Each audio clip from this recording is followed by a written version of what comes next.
The wind carried a foul smell over the charred village, a mix of burned thatch, rotting livestock, and the sick-sweet stench of bodies, stacked like firewood beside the half-frozen river, in the ashes of a hut where hunger had done its work before. The fire came. A boy crouched beside his mother's corpse. Her hand still clutched the last scrap of cloth she'd torn from her own skirt to wrap around him. When the snow drifted through holes in the roof, her face was wasted down to the bone. Rats dared closer every hour, but he had no strength left to shoo them off. No name crossed his mind anymore when he looked at her.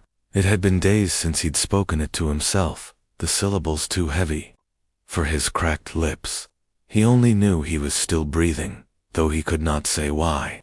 Each breath turned to frost the moment it left his mouth. His ribs pressed sharp against his skin when he tried to crawl closer, but the weight of his mother's arm pinned him there, as if she meant to hold him under the snow forever. They came at dawn. The clink of mail and the snort of horses woke him half from a stupor. Soldiers, 4 of them, faces hidden behind rusted nasal helms. They spoke to each other in the low, gruff dialect the boy barely understood, but he caught the word for plague, for rats, for fire. One poked through the burned timbers with a spear, turning over the dead. When the steel tip nudged the mother's, Ribsy boy gave a dry sob that stuck in his throat. One of the soldiers barked and dragged him out by the arm. His skin cracked, where the man's leather gloves scraped over sores. He tried to fight some faint memory of his father's warnings about soldiers, but his legs folded under him, and he hit the snow with a soft thud. They lifted him like a sack of turnips, and tossed him onto a cart already loaded with the bodies they didn't trust to burn in the village. Fire was too precious. Better to bury the infected far from the fields. The cart lurched through the broken gate. He watched the soot-covered beams of his home grow smaller, then vanish behind a stand of bare trees. The sky was the same color as the ash, dull, heavy, with the promise of more snow to bury what famine and fire had not claimed. They took him past the dead orchard, along a rutted road that led to the stone keep on the hill. He had never seen it up close. His mother once told him they kept silver crosses there, relics of saints who protected the valley, or they used to. Now the villagers only spoke of curses that dripped through its cold walls. He heard whispers that the lord inside had gone half mad after the fever took his only son, a boy with hair the color of barley and eyes bright as river ice. Some said the fever was sent by the Virgin to punish the Lord for raising taxes when the grain failed. Others said it was the devil's breath, leaking through cracked stained glass. The boy knew none of this as truth, only scraps of overheard tales that never mattered until now. At the gate, they dragged him down and held him upright. A man in a robe, who'd pulled tight against the wind, stepped out from the courtyard shadows. He smelled of boiled herbs and wax. His hands were clean, soft, almost pale enough to blend with the snowflakes drifting onto his shoulders. He tilted the boy's chin up, turning his head this way and that, like a farmer inspecting a calf. The boy stared into watery blue eyes, and saw nothing there but hunger for something he couldn't name. The robed man whispered to one of the soldiers. The word Aurelius fell from his lips, muffled but heavy. The boy didn't flinch. He didn't know the name, but the soldier crossed himself and spat in the snow, as if to ward off something crawling beneath his skin. They stripped him of his rags in the courtyard, ignoring the way his small frame trembled in the wind. A servant poured lukewarm water from a cracked ewer over his shoulders. He gasped at the shock, but didn't cry out. A pair of rough hands scrubbed him with a cloth that felt like sand. When he shivered too hard to stand, they held him up by the elbows. He heard them mutter about lice, about filth, about how it would not do to bring filth before the Lord. They wrapped him in a tunic that smelled faintly of cedar and stale sweat. It was too fine for him, with embroidery faded, but still showing the crest of the house, a broken stag, crowned with thorns.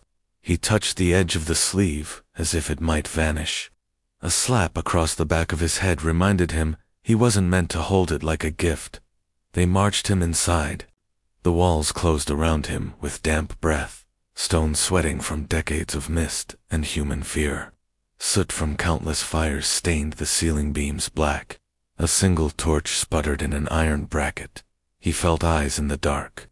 Not just the robed man but others. Servants peering through half-open doors. Guards standing silent beside iron-banded doors. A woman in gray who turned her head away when she saw his bare feet leave wet prints on the cold flagstones dot at the end of the passage. A door swung wide. The room inside smelled of sickness and old wine. Tapestries hung crooked on the walls, the colors leached by cold and years of breathless air. A figure slumped in a high-backed chair by the hearth. His hair was thin and wild as straw, his cloak slipping off bony shoulders. When he lifted his head, his eyes shone wet and red-rimmed. He leaned forward, staring at the boy's face as if he might see through skin into bone. "My son," he said, voice cracked like a branch under frost. He lurched forward so quickly the boy flinched back against the robed man's grip. A hand touched the boy's cheek, fingers trembling. Aurelius returned. The robed man whispered about God's mercy, about miracles in these dark times. The Lord did not seem to hear. He pressed his forehead to the boy's brow, breath sour with spoiled wine and grief. He pulled back only to peer closer, eyes flicking over the boy's hollow cheeks, the ragged line of his hair. With a sudden hiss he ordered someone to fetch shears. A servant appeared, head bowed low, and began cutting the boy's hair short, dropping filthy clumps into the hearth where they curled and smoked. The stink of burning hair made the boy gag, but no one cared. When they were done, the robed man dipped his finger into a bowl of oil and marked the boy's forehead with a sign the boy didn't understand. He muttered Latin words he'd heard before only at funerals. It felt wrong to hear them while standing alive, barefoot, draped in stolen cloth. But he did not dare move. He could taste iron in his mouth, maybe from a cracked tooth, maybe from fear. The Lord leaned back, satisfied.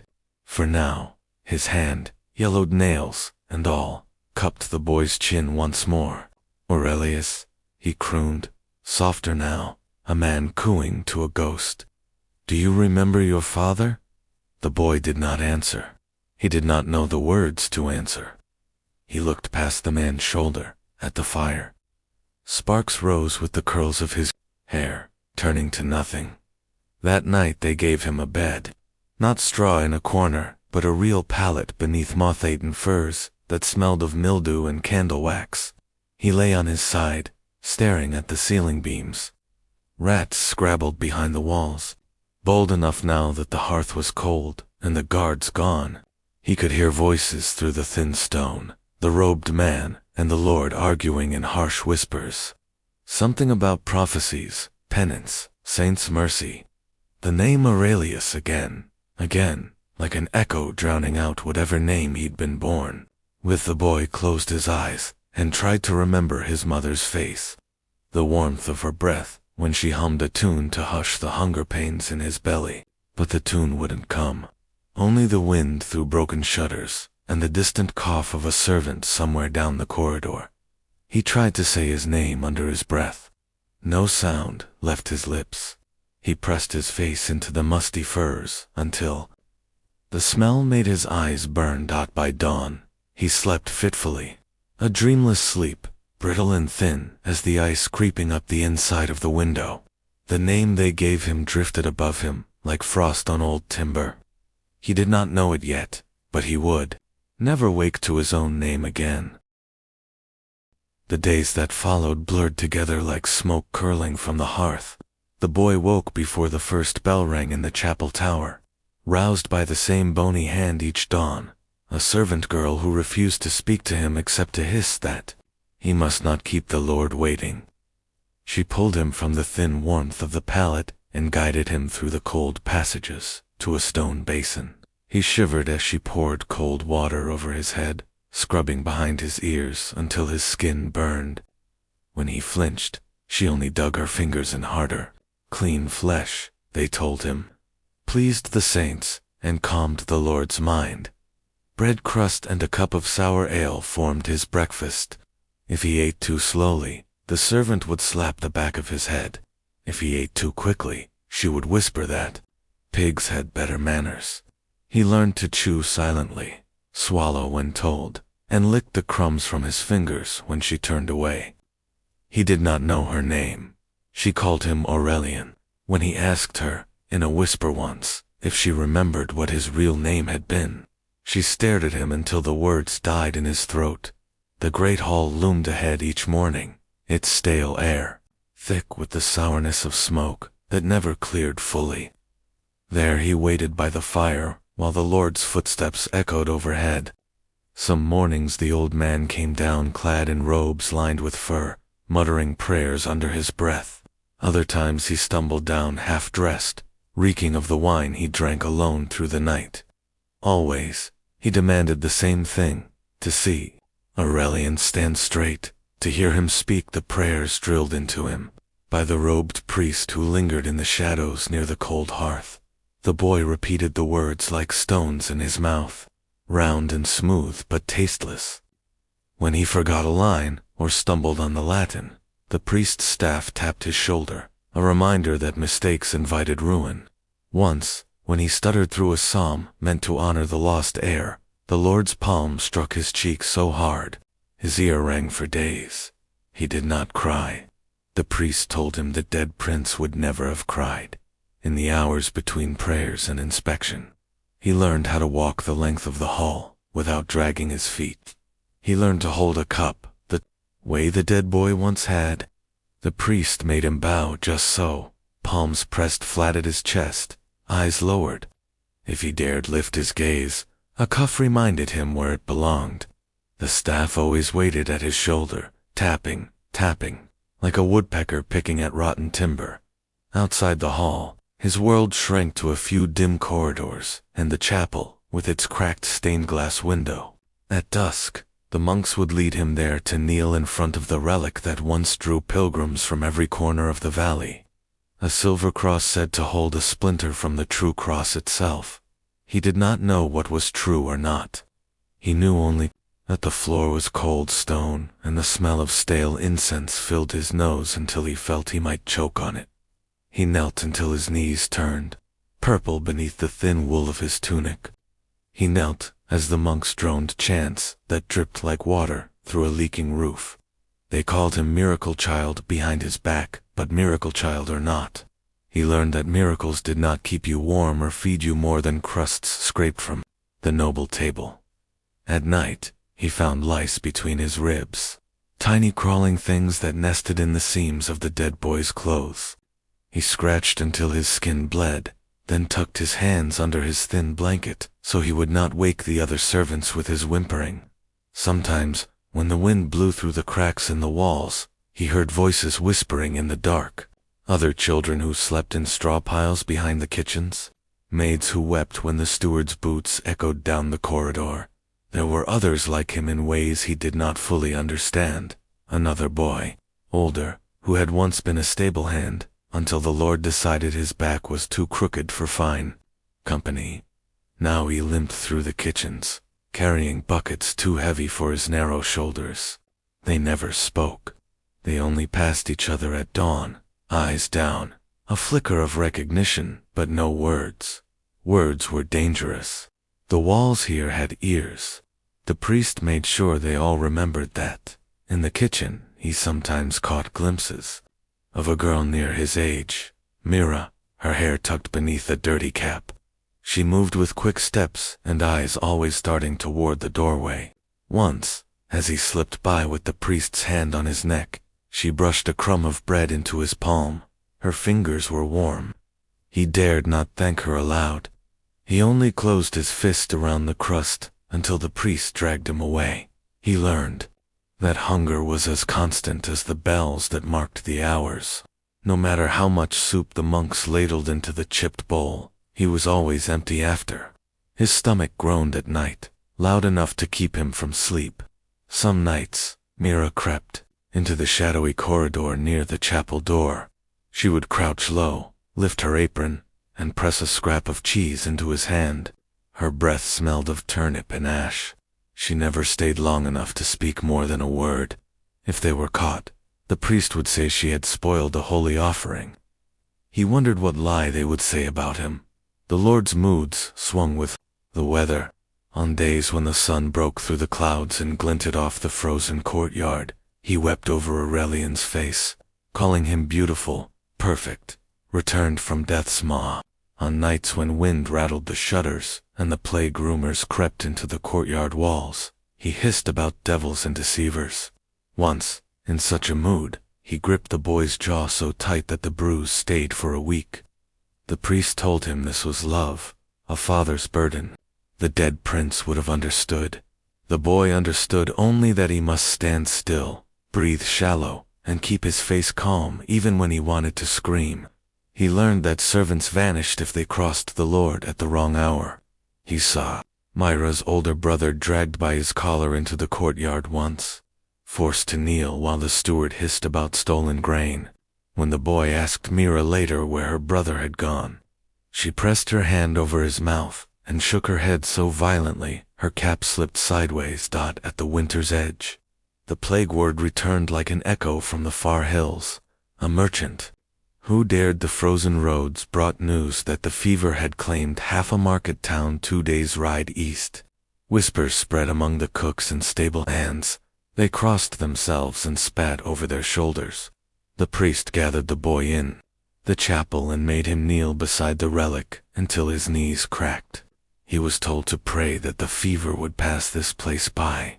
He prayed, though he did not know which god might listen to a borrowed tongue. Each night, when the Lord's footsteps receded and the echoes of drunken singing faded into the stone, the boy lay awake on his pallet, clutching his belly to keep it from growling.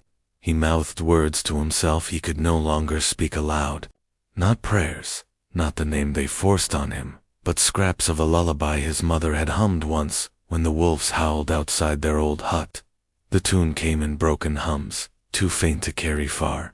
Some nights he believed he heard his mother's voice in the hush between his heartbeat and the creak of the beams above. But when dawn broke and the servant's cold fingers gripped his shoulder again, the whisper of that voice died like smoke. He rose, mouth shut, steps measured, mind blank but for the sound of the priest's staff tapping the stones behind him, a pulse that reminded him there was no door left unlocked, no window left unbarred, and no name but the one they forced him to answer to when the Lord called for his miracle. By the time the frost lifted from the garden walls, the boy's hair had grown just enough that the priest snipped it every other week with shears that nicked his ear when he flinched. The Lord no longer called him to the hall every dawn. Some mornings the old man did not leave his bed at all, sunk deep under fur blankets that reeked of wine and stale sweat. When he did appear, his voice cracked with suspicion, eyes narrowed to slits. He pulled the boy close, nose to nose, sniffing him as though trying to find the dead sun's scent clinging to the borrowed skin. When the fever came through the gates at last, it arrived in a hush. One servant vanished, then another. The kitchen fires burned lower each day as fewer hands stirred the pots. The robed priest ordered all doors latched at dusk, no one allowed past the walls without blessing or guard. Yet the coughing crept from chamber to chamber, a wet bark that grew sharper at night when the cold air turned it raw. The boy was kept apart from the other servants now. They said his skin must remain unblemished, pure enough for the Lord's weary eyes. He ate alone on a stool in the corner of the hall while the priest watched. The scraps on his plate grew thinner, weak broth, crusts hard as stone. His ribs showed through the thin tunic. Once he saw Myra across the courtyard, carrying a pail that steamed in the cold. She did not dare look at him, but when she turned a corner, her eyes flicked back for a heartbeat, and he saw the fear there. At dawn, the priest dragged him to the chapel for longer prayers. Incense smoked so thick the boy coughed until his throat burned. He knelt until his knees ached, head bowed before the relic that glinted in the candlelight. The priest whispered that he was the only thing standing between the household and ruin, that his presence alone kept angels near. The boy wondered if angels cared about sores growing in his armpits, or about the itch in his scalp that no amount of washing could ease. One night, the Lord woke in a rage. Certain he heard rats in the walls, whispering curses. He demanded to see his son at once. Servants lit rushes and dragged the boy from his pallet. Half asleep, hair sticking to his damp forehead, he stumbled into the chamber that smelled of unwashed skin and spilled wine. The Lord grabbed his shoulders, shaking him so hard his teeth clacked together. The old man's eyes were wild, sunken deeper than before. He cried for Aurelius to swear he would never leave again, never abandon him to the vermin scratching under. The floor stopped. When the boy could not speak, tongue frozen with fear, the Lord struck him across the mouth. A bright taste filled his gums, hot and bitter. The priest stepped forward, murmuring about the prince's soul, testing them, that sometimes the spirit needed to be chastised to stay near. The Lord slumped back, breathing ragged, one thin hand stroking the boy's cheek as if to wipe away the blood dot in the corner. The priest's eyes gleamed in the torchlight. His voice slid like oil as he ordered the boy locked in the small chamber beside the chapel, a cell once meant for fasting monks. A test, he said, of obedience and grace. The stone room held a straw pallet, a bucket, and nothing more. The door slammed shut with a cold finality that made the boy's knees give out. He curled on the straw, nose pressed to his sleeve to muffle the cough that had begun to rattle in his chest. Days passed by the scrape of the bolt. Outside the door in the stale bread Myra slipped him when no one watched. Sometimes she pressed her fingers to his lips to hush his questions before they formed. He wanted to ask if the fever had claimed her brother, if she still dreamed of the orchard beyond the keep where they might run free. But her eyes begged him not to speak. Her fingertips smelled of ashes and onions when they brushed his cheek. At night he dreamed of open fields and the sound of his mother's voice, though he could no longer remember the shape of her smile. He dreamed of the Lord's hands, squeezing his shoulders, bony fingers digging through flesh to find the bones underneath, measuring whether he was still worth the prayers that chained him here. When he woke, the taste of iron lingered on his tongue, but he could not tell if it was blood or rust from the bucket's rim. Rumors seeped through the stone like damp. Servants whispered of monks coughing blood onto the chapel floor, of a cook who had been buried in the orchard under frozen dirt because the graveyard was full. The priest told the boy he was to stay pure, no contact, no visitors but him. Yet when the door cracked open, Myra still slipped inside. Her eyes darted too. The hallway each time, voice barely above a breath. She told him the fever would burn through the keep soon enough, that even the priest's prayers could not seal the doors forever. One dawn, the door opened not to Mira but the priest alone. He carried a basin of cloudy water and a rough cloth. He ordered the boy to strip. The cloth scraped over his shoulders, chest, ribs sharp enough to snag threads. The priest muttered blessings in Latin, dabbing oil onto his temples, wrists, throat. When the boy shivered, the priest's lips tightened. He spoke of devils that crept into weak flesh, of spirits who fled when the host failed. He said the boy must hold the image of Aurelius true, or the household would fall to ruin. The boy said nothing. His mouth was too dry. At the end of the ritual, the priest drew a small blade from his sleeve, the same blade he used to trim hair too close to the eyes. He pressed it to the boy's neck, not cutting skin, but close enough that the cold steel made him flinch. The priest's eyes gleamed with a fervor the boy had not seen before. He promised if the boy faltered, the blade would find bone next time. After that, the door stayed shut longer each time. The straw beneath him grew damp with sweat and fever dreams. He clawed at lice burrowing behind his ears. Sometimes he heard Mira outside, whispering through the crack in the door that she could not come in, that the priest watched her steps now. Once she slipped him a sliver of salted pork wrapped in cloth. It tasted of dust, but he swallowed it, whole, desperate for something solid. The day came when the lock turned, and the priest dragged him stumbling from the cell. The courtyard smelled of sickness and stale smoke. Ashes drifted on the wind, gray flakes that clung to his tunic. He heard the moans of the dying through shuttered windows, muffled by cloth nailed over gaps to keep the plague trapped inside. The Lord waited in the great hall, hunched on his chair like a scarecrow abandoned in winter fields. His breath rasped like parchment tearing. His eyes, ringed dark as bruises, settled on the boy and narrowed at once. He gestured him closer, croaking for Aurelius to kneel. The boy's knees hit the cold stone, sharp pain shooting up his thighs. He felt the priest's hand press between his shoulder blades, forcing him to bend lower. The Lord spoke of betrayal, of a sign from a dream that his son's spirit was slipping, that the vessel was failing him.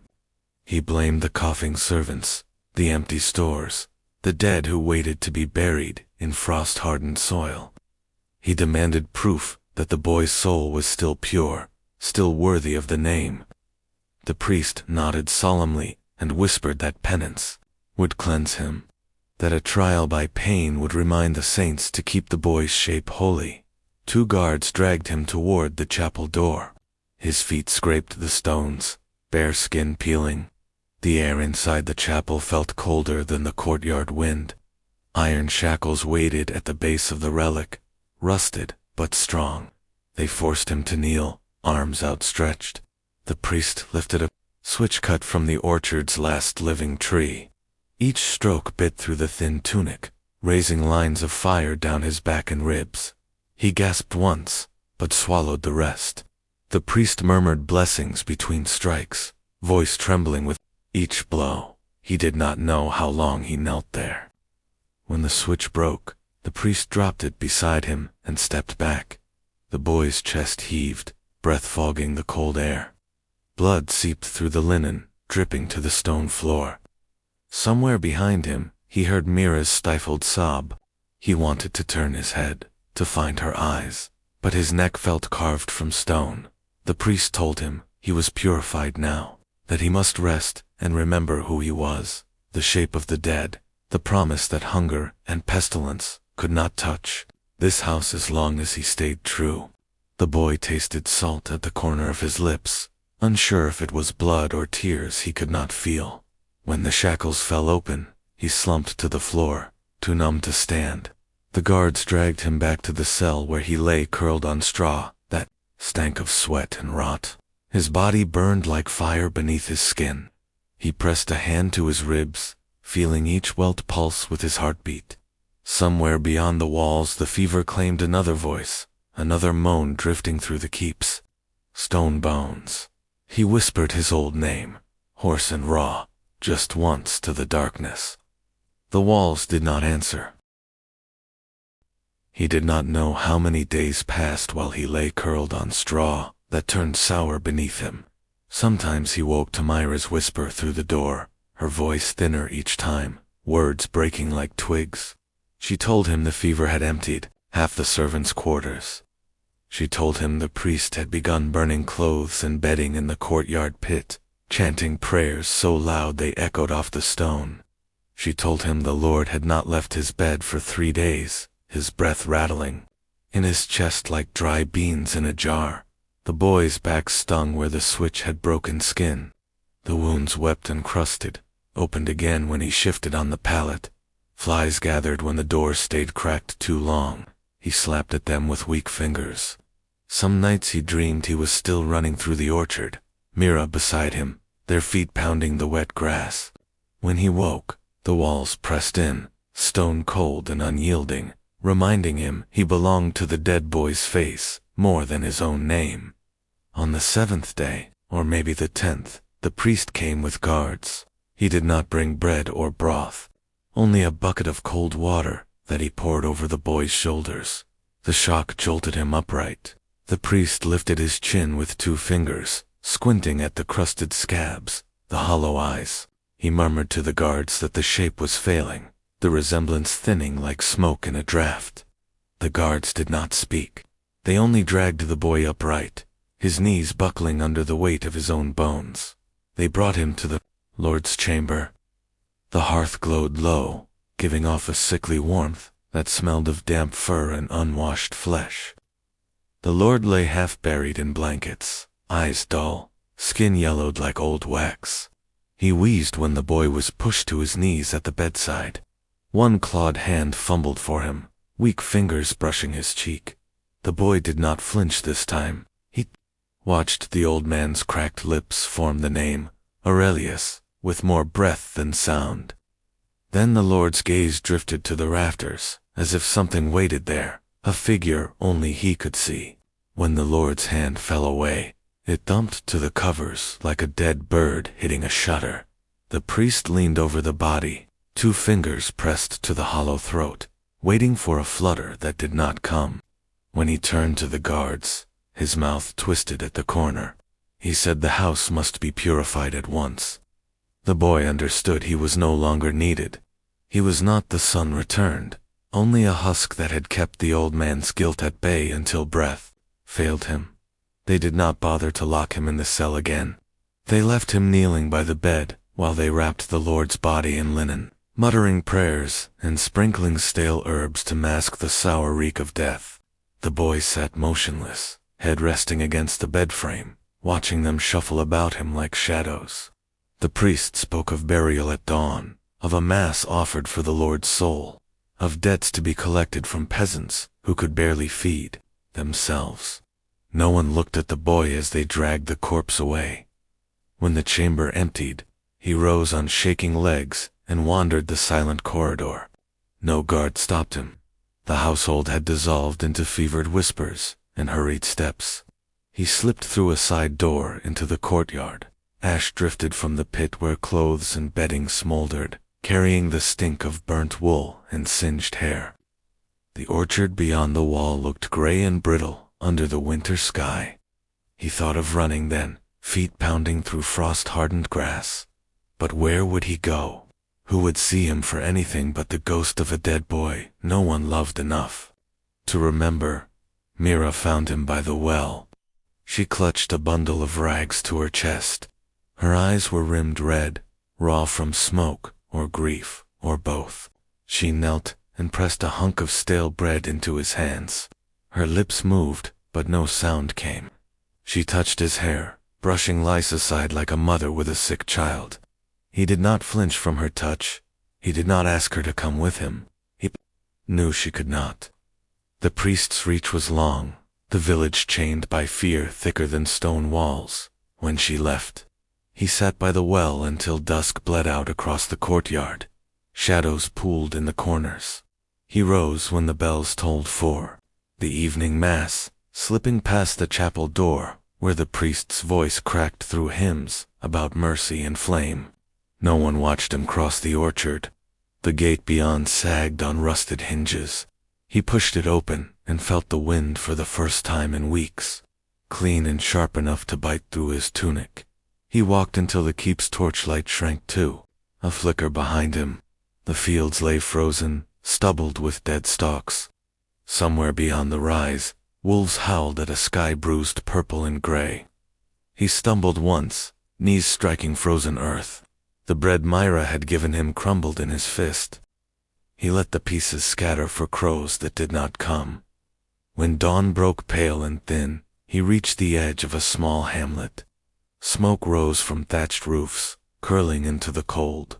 He hovered at the edge of a rutted track, watching shapes move. Behind oiled parchment windows, no door opened. He pressed on, circling the village like a stray dog.